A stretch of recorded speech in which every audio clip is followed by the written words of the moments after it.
ora, ko Sophia tōku ingoa. I'm the Education Assistant at the New Zealand Symphony Orchestra. And I also play the viola. Today, I'm going to talk to you about notation. Music is a language, and like most other languages, we have a written system of notation. This means that we can keep a record of all of the pieces of music that composers have written throughout history, and it's also so much easier to learn and perform huge symphonic works without having to memorize it all. Did you know that the musical alphabet has a song? And it's quite similar to the one that we have in the English language. I'm going to sing it. See if you recognize it and sing along with me if you like. It goes like this. A, B, C, D, E, F, G. A, B, C, D, E, F, G. A, B, C, D, E, F, G. A, B, C, D, E, F, G. A, B, C, D, E, F, G. A, B, C, D, E, F, G. Did you recognize it? So I've got my marker, I've got my ruler, and I'm going to show you how to write musical notation. I'm going to start by ruling one line. Just like that. Easy peasy. Then I'm going to rule a line just underneath my first line. Just like that. So I've got two parallel lines. Now I'm going to do that until I have 5 lines. That's my 3rd line. That's my 4th line. And here's my 5th line. Oops.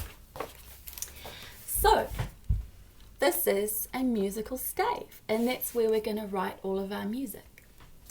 To start with, we write a symbol at the beginning of music, which is called a clef. And a clef tells us if a voice is going to be a high voice, or if it's going to be a middle voice, or if it's going to be a low voice. So today, we're going to learn how to draw a treble clef, which is meant for a high voice. So, on our stave, to draw a treble clef, you start from the 2nd line and you draw a spiral which goes to the middle line and to the bottom line. And then you want to keep the spiral going upwards until you get to the top, and then you do a little loop and come back down the middle of the whole spiral and then do a little tail like that. And that's how you do a treble clef. Shall I do it again really slowly so that you can follow too? You might need to pause the video and have a couple of attempts. It's quite a fiddly-widdly kind of symbol. So start from the 2nd line, spiral out to the middle line, spiral to the bottom line, and keep spiraling until you get to the top of the stave. Do a loop-de-loop and come back down the middle. And then you can give it a curly little tail. Just like that.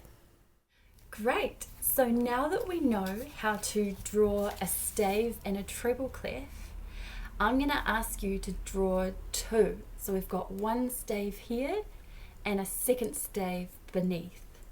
You can pause the video while you do that. I'll wait.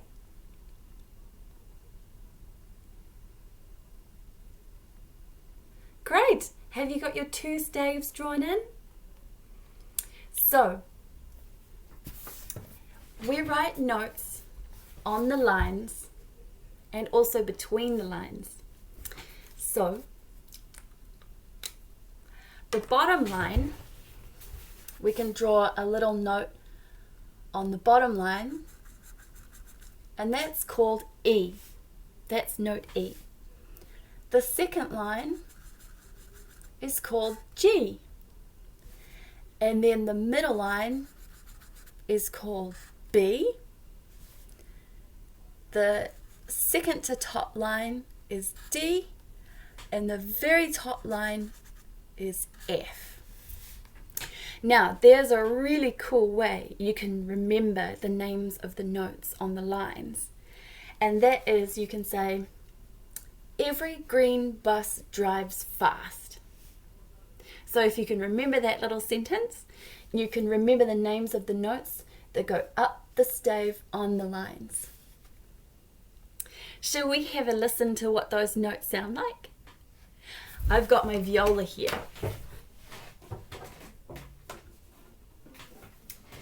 Every green bus drives fast.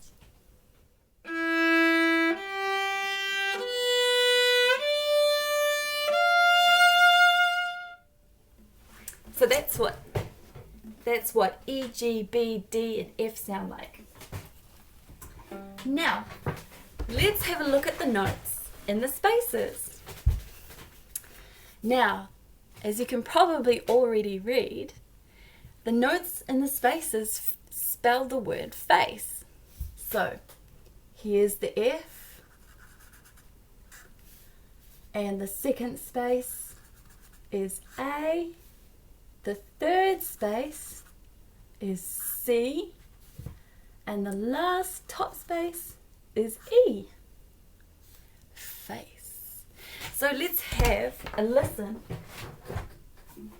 to F-A-C-E.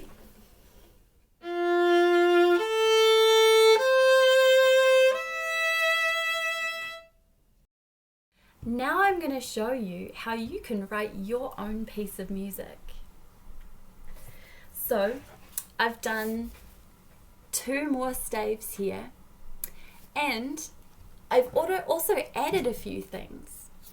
I've got the treble clef, I've got the stave, but I've also got 4/4 written here. And that just means that I get to use 4 notes per bar. And a bar is shown by the bar line here, and another bar line here. And to show where I'm going to end the piece, I've got a double bar line. So in the first bar of my piece of music, I'm going to play with disjunct notes.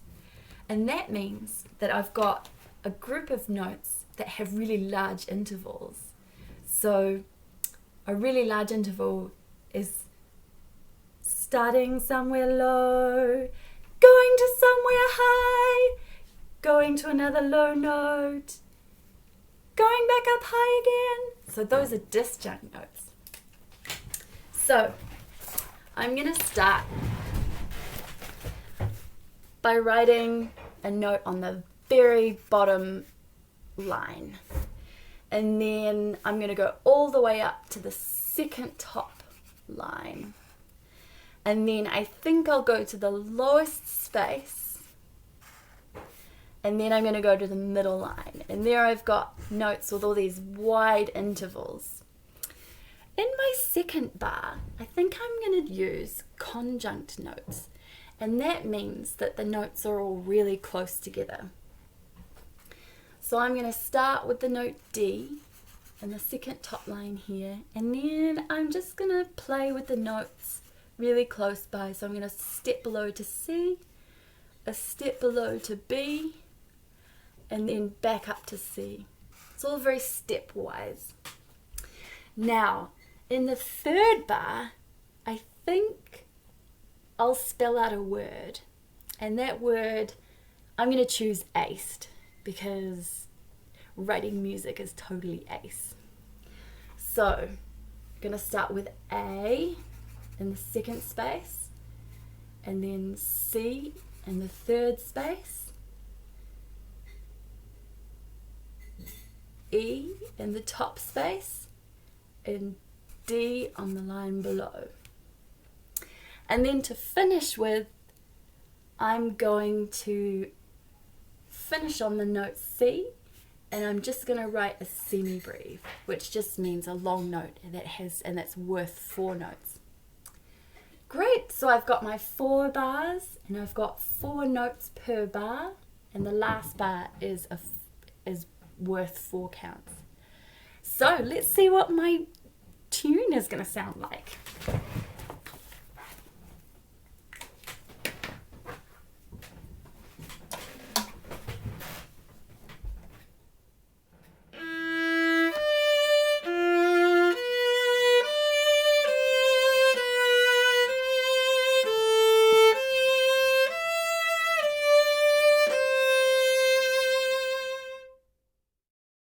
So that is how you can notate and create your own music.